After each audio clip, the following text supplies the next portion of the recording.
প্ৰতিজন অসমীয়াৰ কাৰণে গৌৰৱৰ বিষয় আৰু প্ৰতিজন অসমবাসীৰ কাৰণে গৌৰৱৰ ক্ষণ আচলতে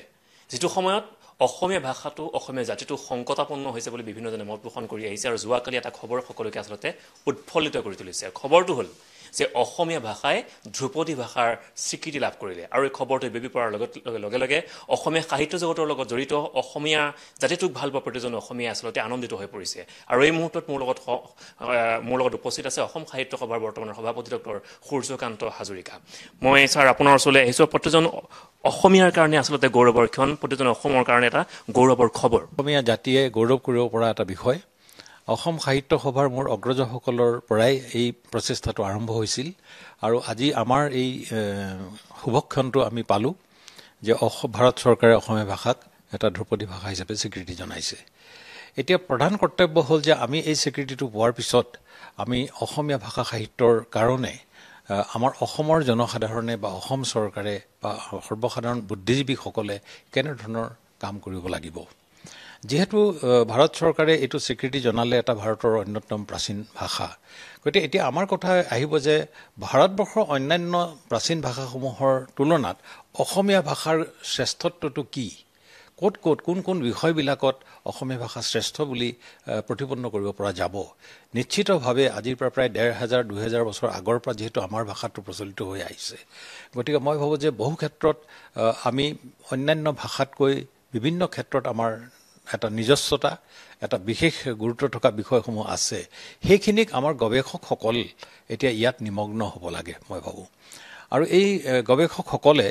অন্যান্য ভাষাৰ তুলনাত অসমৰ শ্ৰেষ্ঠতাটো প্ৰতিপন্ন কৰি সেইসমূহক অনুবাদৰ মাধ্যমেৰে ভাৰতবৰ্ষত তথা পৃথিৱীৰ মানুহৰ আগত সেইবিলাক প্ৰচাৰ প্ৰসাৰ কৰিব লাগে তেতিয়াহ'লে পৃথিৱীয়ে যেতিয়া গম পাব বা ভাৰতবৰ্ষৰ বৌদ্ধিক সমাজে যেতিয়া গম পাব যে অসমীয়া ভাষাত আজিৰ প্ৰায় ১,০০০ বা ১,৫০০ বছৰ আগতেও এনেকুৱা ধৰণৰ চহকী ভাষাৰে সৈতে সাহিত্যৰ সৃষ্টি হৈছিল গতিকে তেতিয়াহ'লে আমাৰ কাৰণে এটা বৰ অভাৱনীয়ভাৱে এটা এই বিষয়টোৱে চৰ্চা লাভ কৰি পৃথিৱীৰ এটা সন্মানিত জাতি হিচাপে সন্মানিত ভাষা হিচাপে মানে আগবাঢ়ি যাবৰ কাৰণে এটা সক্ষমতা লভিব আৰু এটা এই বিষয়টোৰ পৰা আমাৰ আহিব যে অসমীয়া ভাষাটো বিষয়ে ভাৰতবৰ্ষৰ বিভিন্ন ভাষাবিদসকলে বা পৃথিৱীৰ বিভিন্ন ভাষাবিদসকলে তেওঁলোকৰ চিন্তাধাৰাৰ মাজত বা আলোচনা পৰ্যালোচনাৰ মাজত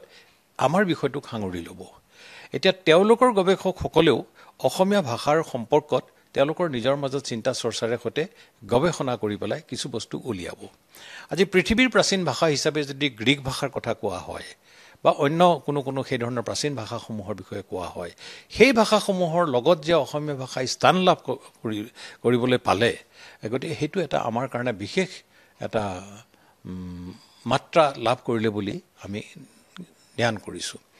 আজিৰ এই পৰিস্থিতিটো পাবৰ কাৰণে আমাৰ অগ্ৰজ যিসকল ব্যক্তিবৃন্দই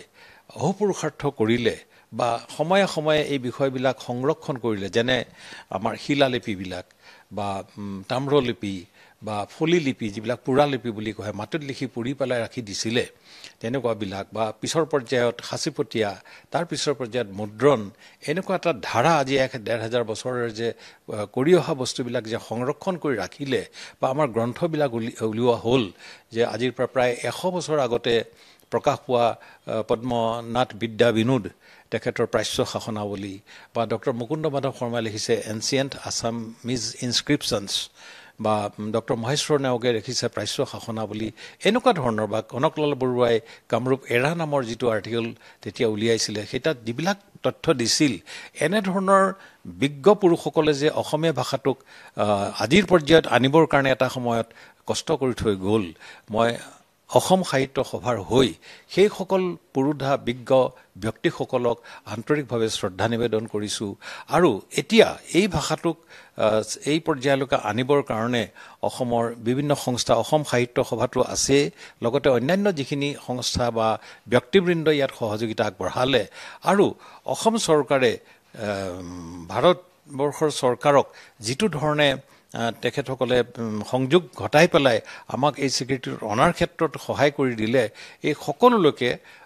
অসম সাহিত্য সভাৰ পৰা আমি কৃতজ্ঞতা প্ৰকাশ কৰিছোঁ আৰু আমি আশা কৰিছোঁ যে সচেতন ৰূপত অসমীয়া সমাজে ইয়াৰ পৰা পাব পৰা উপকাৰিতাসমূহ অধ্যয়ন কৰি লৈ কামত ব্ৰতী হওক আৰু সেই কামৰ যোগেদি অসমীয়া ভাষাটো পৃথিৱীৰ ভাষাসমূহৰ মাজত নতুনকৈ আকৌ উদ্ভাসিত হওক আৰু পৃথিৱীৰ অন্যান্য চহকী ভাষাসমূহৰ লগত সমানে খোজ মিলাই পৃথিৱীৰ বৌদ্ধিক সমাজৰ মাজত যাতে অসমীয়া ভাষায়ো বিস্তাৰ কৰিব পাৰে। অসমীয়া ভাষা বুলি ক'লে এইটো কেৱল ভাষাটো নহয়, অসমীয়া ভাষাৰে প্ৰকাশ পোৱা যিবিলাক সাহিত্যৰ সৃষ্টি, এই সৃষ্টিসমূহ অনুবাদৰ মাধ্যমেৰে প্ৰসাৰ লাভ কৰক, এইটো মই কামনা কৰিছোঁ। যিকোনো খবৰৰ বাবে যোগাযোগ কৰক 7099017330 অথবা 7099017990